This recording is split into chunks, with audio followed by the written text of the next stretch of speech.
टीनेंट है, जैसे आपके दिमाग में फ्लैग है, हेड एंड शोल्डर है, उसी तरीके से ना कई सारे स्ट्रक्चर है जो मुझके अलावा भी मैंने इसमें बेसिकली फाइंड आउट किए हुए। तो होता क्या है, जो डबल आर्क है ये एमएमसी के टीबीसी का पार्ट है। MMC TBC trend bending concept का पार्ट है, जिसे मैं बेंडिंग मार्केट में यूज करता हूँ। You know what out bending market? या तो यहाँ पर हम लोग डबल कर्व के बारे में बात करेंगे।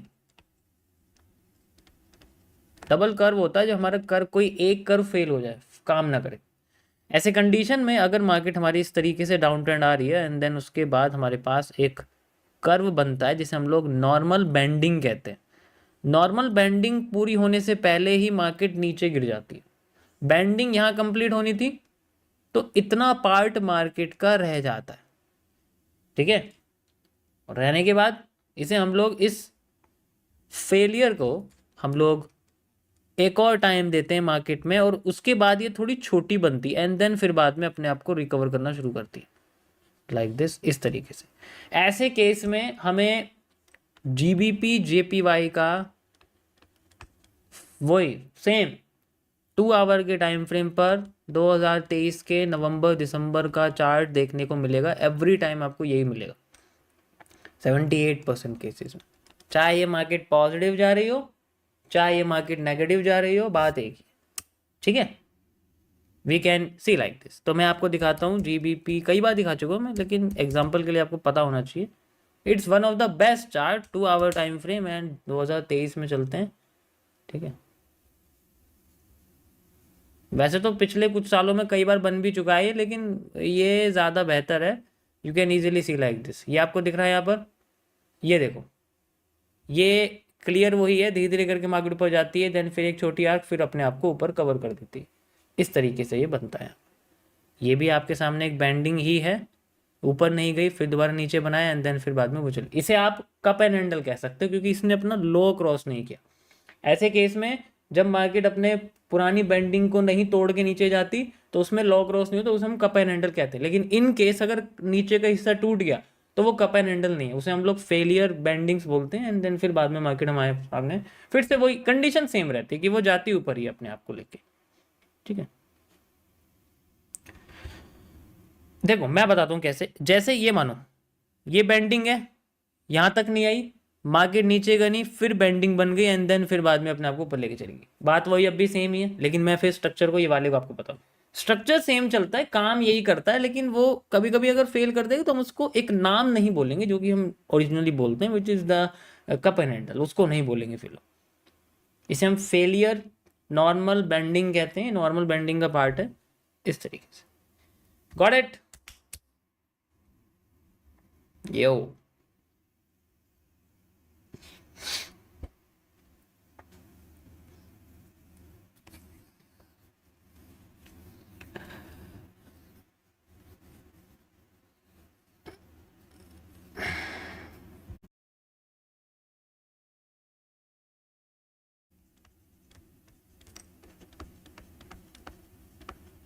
And shape analysis. चलो मैं ये नहीं लिख रहा, ज़्यादा बड़ा हो जाएगा, यहाँ पे बस ROC लिखता हूँ, ठीक है। ROC का मतलब, ये नया टॉपिक बता रहा हूँ मैं। ROC का मतलब होता है आपका यहाँ पर repeating of candles.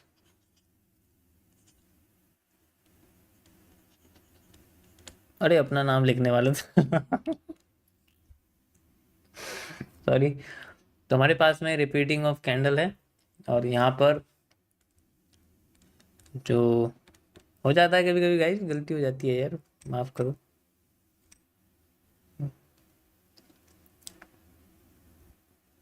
Holding volume है सबसे इंपॉर्टेंट। देखो मैं कैंडल बॉडी बोलना बंद कर चुका हूँ, आपको पता ही है, क्योंकि उसका मतलब ही कैंडल की होल्डिंग कैपेसिटी होती है, तो हम उसके बारे में बात करेंगे। ओके सो किस तरीके से होल्डिंग वॉल्यूम मार्केट में काम करता है, कैसे इसको देखते हैं, और रिपीटेशन ऑफ कैंडल का इसमें क्या रोल है।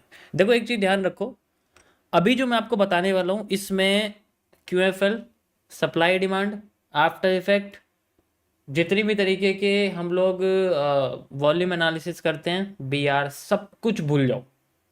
एक ऐसी स्टेट लाओ जिसमें आपको सिर्फ कैंडल के बारे में पता है। यहां पर मैं आपको सीसीपी से रिलेटेड कॉन्सेप्ट बता, ठीक है, सीसीपी से रिलेटेड कॉन्सेप्ट बता रहा हूं, which is known as the complex candlestick pattern. तो इसके लिए आपको सारे कॉन्सेप्ट भूल जाने जो मैं बताने वाला हूं। This is one of the most complex candlestick psychology analysis. ये स्ट्रीम मेरी बहुत इंपॉर्टेंट रहेगी, तो प्राइवेट होने के चांसेस हैं, इसलिए ध्यान से सुन लो, बता रहा हूं मैं, ठीक है। और यहाँ पर मैं इसमें सीसीपीस की हेल्प लूँगा, यानी कि कॉम्प्लेक्स कैंडलस्टिक पैटर्न्स की। जितनी भी तरीके की आपकी कैंडलस्टिक पैटर्न्स हैं उनको आप रिमेंबर कर सकते हो, याद कर सकते हो, ठीक है। देखो क्या होता है कि हमें किसी एक कैंडल के बारे में अगर हम मार्केट में रिवर्सल जानना चाहते हैं, अगर हम मार्केट में ब्रेकआउट जानना चाहते हैं, this is the only way to find out real breakout. ध्यान से सुन लेना जो मैं क्या कह रहा हूँ। पहली बात, this is the only way to find out the real breakout. इसके अलावा ना तो मेरे पास ना किसी इंडिकेटर के पास ऐसा कोई मेथड है जो ब्रेकआउट फाइंड आउट कर सकता है, वो भी रियल केस में, ठीक है। फेक आउट में और ब्रेकआउट में बस एक कैंडल का फर्क होता है, बस एक कैंडल। अगर वो कैंडल नज़र में आ गई तो ब्रेकआउट तो आना ही आना है, और अगर नज़र में नहीं आई तो उसका मतलब वो फेक आउट है, मार्केट हमारे बिना किसी उस चीज़ पे, ठीक है। तो ये सारी चीज़ें मैं आपको इसमें बताने की कोशिश करूँ।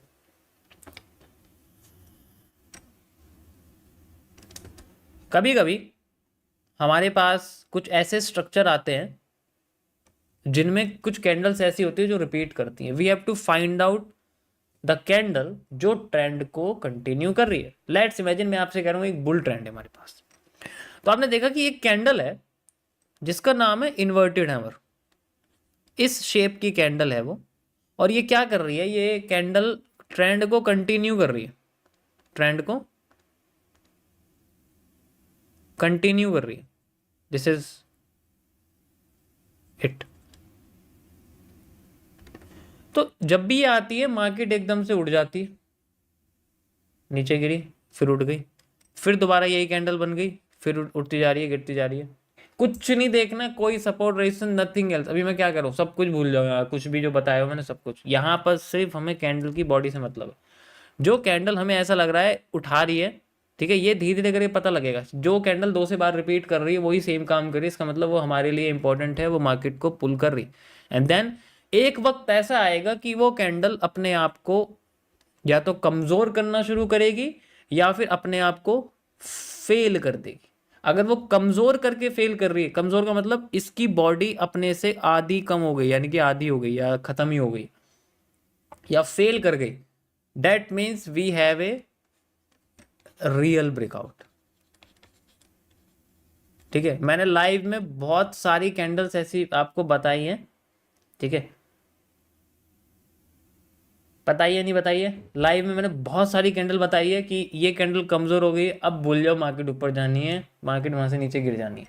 ऐसा कैसे बता पा रहा हूँ मैं? जस्ट उस कैंडल की पोजीशन को मैं फॉलो कर रहा हूँ, एंड फॉलो करने के बाद मुझे उसमें बस एक चीज़ चाहिए कि अगर ये कैंडल कमज़ोर हो गई तो ये पूरे ट्रेंड का रास्ता बदल देगी। That is how the real breakout works, ठीक है। एंड अगर आप यहाँ पर देखोगे, ये मैं आपको यहाँ दिखाता हूँ, ये देखो, हमें तो देखते ही पता लग जाता है ये ट्रेंड चल रहा है ऊपर। तो ध्यान से देखना जो मैं बताने वाला हूँ। ये आपके सामने एक इन्वर्टेड हैमर है, ये इन्वर्टेड हैमर है, ठीक है, ये एक इन्वर्टेड हैमर है, ये एक इन्वर्टेड हैमर है, ठीक है, और ये एक इन्वर्टेड हैमर है, ये देखो लास्ट। एंड देन उसके बाद देखो इसमें जो फेल हुआ है, इसमें क्या कैरेक्टरिस्टिक्स होती हैं। सबसे पहली कैरेक्टरिस्टिक्स होती है ये जो आपको यहाँ दिख रही है, ये रियल ब्रेकआउट की सबसे बड़ी निशानी है कि जब भी ऐसा पैटर्न टूटेगा तो मार्केट हमें आईएफसी कैंडल का फॉर्मेशन निकाल के देगी। यानी कि जैसे मान के चलो इस तरीके से मार्केट आई, यहाँ पर इन्वर्टेड हैमर बनाया, फिर ऊपर चली गई, फिर इन्वर्टेड हैमर बनाया, फिर ऊपर चली गई, फिर इन्वर्टेड हैमर बना दिया, एंड दैट केस जब वो इसको फेल करने की कोशिश करेगी तो वहाँ पर टुकड़ों में कैंडल नहीं आनी चाहिए, वहाँ कैंडल बड़ी आनी चाहिए, और ऐसे कैंडल को हम लोग IFC फॉर्मेशन कह सकते हैं। और अगर IFC फॉर्मेशन है, लकली आपका FVG काम कर जाएगा, तभी काम करेगा, FVG वरना नहीं करने वाला। So that big bar candle can be considered as a institutional funding candle, IFC की तरह से यूज करते हैं, and then market try to retest and. समझ आया? Okay,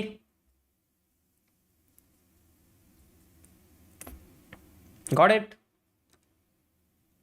this is how real breakdown works. इसके अलावा और कोई मेथड नहीं है इसमें, कैंडल का ही सारा खेल है। तुम मुझे किसी भी जगह की हिस्सा दिखा दो, मैं तुम्हें उसमें देख के बता दूंगा कैंडल कौन सी आ रही है, इसमें फेल कैसे, और मैंने लाइव स्ट्रीम में कई बार करके भी दिखाया हुआ है, ऐसी कोई चीज़ नहीं है, ठीक है?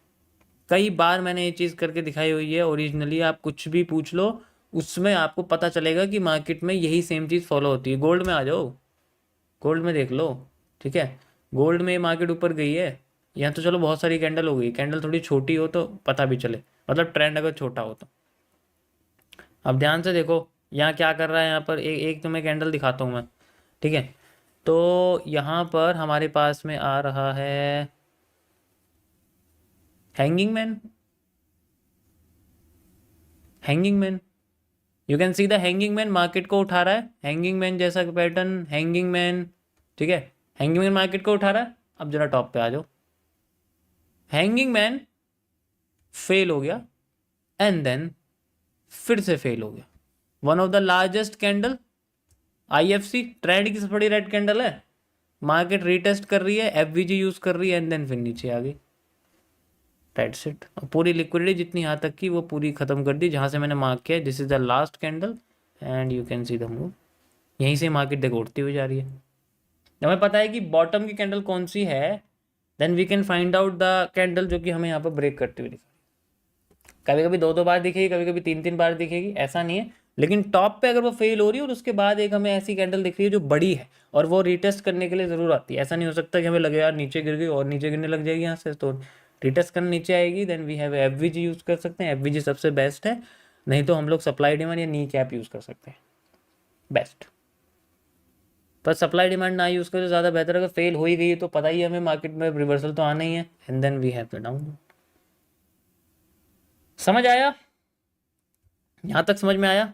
ये बहुत सिंपल है, इसमें बस हमें ऑब्जर्वेशन स्किल चाहिए, इसमें सिर्फ ऑब्जर्वेशन स्किल चाहिए और कुछ करने की ज़रूरत नहीं है। देखो ये हर जगह होता है, हर जगह होता है, ऐसी कोई जगह ही नहीं है जहाँ ना हो, हर जगह होगा आपके साथ। यहाँ देखो, यहाँ मैं आपको दिखाता हूँ, हमारे पास यहाँ भी सेम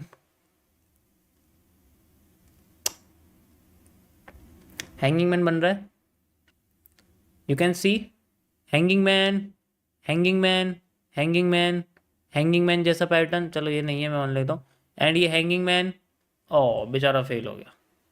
और किस कैंडल से हुआ है ये? क्या कैंडल है ये? ट्रेंड की सबसे बड़ी कैंडल है, रीटेस्ट करने के लिए ऊपर आई एंड देन फिर नीचे, और थोड़ा टाइम ले रही है ना भाई, हम इसको रेड ट्रैप बोलते हैं, वो अलग बात है कि हम इसे रेड ट्रैप बोलते हैं, बट कॉन्सेप्ट तो वही है ना।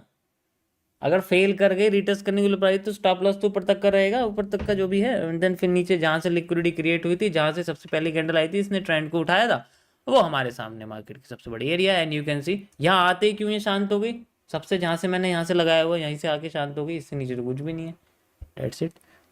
ओके, चाहे तुम ये भी लगा सकते हैं, इसमें ये भी लगा सकते हैं, लेकिन मैंने इसलिए इसे लिया है क्योंकि यहाँ पर हमारे सामने ये कुछ सपोर्ट टाइप एरिया बना, बट इसमें भी कोई इतना इंपॉर्टेंट नहीं, सपोर्ट वोर्ट लगाने की कोई जरूरत है, हमें दिखना है कि कौन सी कैंडल हमारे सामने उठा रही है, देन वी कैन यूज।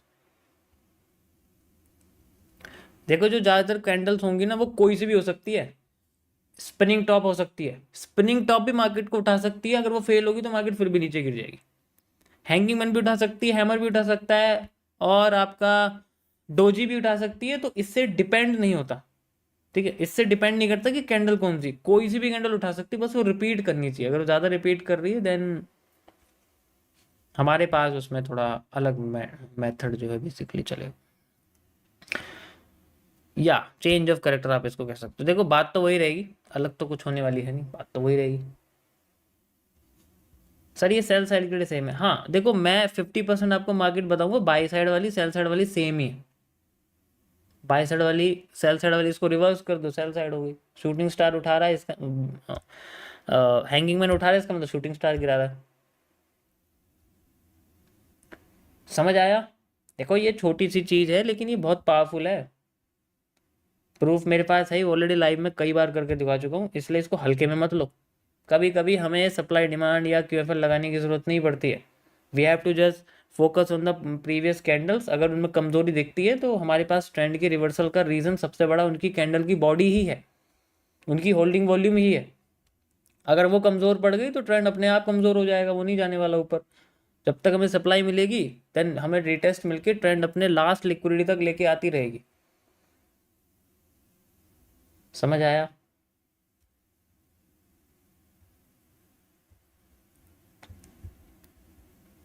नया इसमें यह है कि इसमें कोई भी कैंडल मार्केट को ट्रेंड बना सकती है। यहाँ शूट देखो, इन्वर्टेड हैमर कोई बुलिश पैटर्न होता है क्या? लेकिन फिर भी उठा रहा है ना, अभी दिखाया भी मैंने आपको। हैंगिंग मैन कोई बुलिश पैटर्न नहीं है लेकिन वो मारूबोजू के साथ मिलकर बुलिश एनगल्फिंग बना देता है। डेट्स वाई तो कोई सी भी कैंडल अगर रिपीट में काम करे that means repetition of candle है। मैंने यहाँ पर लिखा भी हुआ है आपके सामने टॉपिक पे, repetition of candle, repeating of candle. इसीलिए वो फिर बाद में हमें एक कंटिन्यूएशन दिखाती है कि एक ही इन्वेस्टर बार बार ट्रेड कर रहा है और उसको। और ये सबसे बढ़िया कहाँ काम करेगा? ये काम करेगा आपका लार्जर टाइम फ्रेम में, जैसे 4 आवर, जैसे 8 आवर, जैसे 12 आवर, जैसे 1 डे, उनमें। अब तुम कहोगे टाइम फ्रेम क्यों बता रहा हूँ मैं ऐसे? क्योंकि देखो हमें बायस मिलेगा ना भाई। आने वाले 1 महीने की मार्केट हमें नेगेटिव दिख गई है क्योंकि कैंडल कमज़ोर हो गई है। अगर कैंडल कमज़ोर होगी तो हमें पता लग गया कि मार्केट नेगेटिव है, दैट मीन्स कि हम लोग मार्केट में अब इस महीने सिर्फ नेगेटिव एरिया के बारे में सोच सकते हैं। ऑलवेज 4 आवर के टाइम फ्रेम में मेरे का नेगेटिव बायस रहेगा हर दिन का या हर 2 दिन का, और उसके बाद मैं छोटे टाइम फ्रेम में उसमें नेगेटिव में ही चलूंगा। ये मेरे पास एरिया है। और इसी तरीके से मेरे को अगर नेगेटिव मार्केट नीचे आ रही है, नीचे गिराने वाले कैंडल्स कमज़ोर हो गई, लाइक शूटिंग स्टार कमज़ोर होती चली गई और शूटिंग स्टार फेल हो गई और मार्केट ने रिटेस्ट ले लिया। अब मेरे को पता लग गया कि अब ये आने वाला महीना या फिर ये हफ्ता या फिर ये 4 हफ्ते ये पॉजिटिव जाने वाले हैं, then I will switch to the lower time frame और वहाँ पर फिर मैं अपना नॉर्मल एनालिसिस शुरू करूँगा, ये सोचकर कि अब मुझे बाय ट्रेंड के साथ ही जाना है, ट्रेंड के अगेंस्ट में नहीं जाने वाला। समझ आया? Got it? या this is how the area works.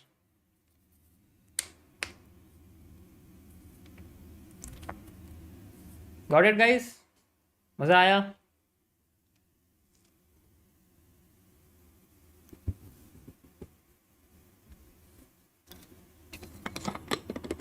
This is how the Wazir works.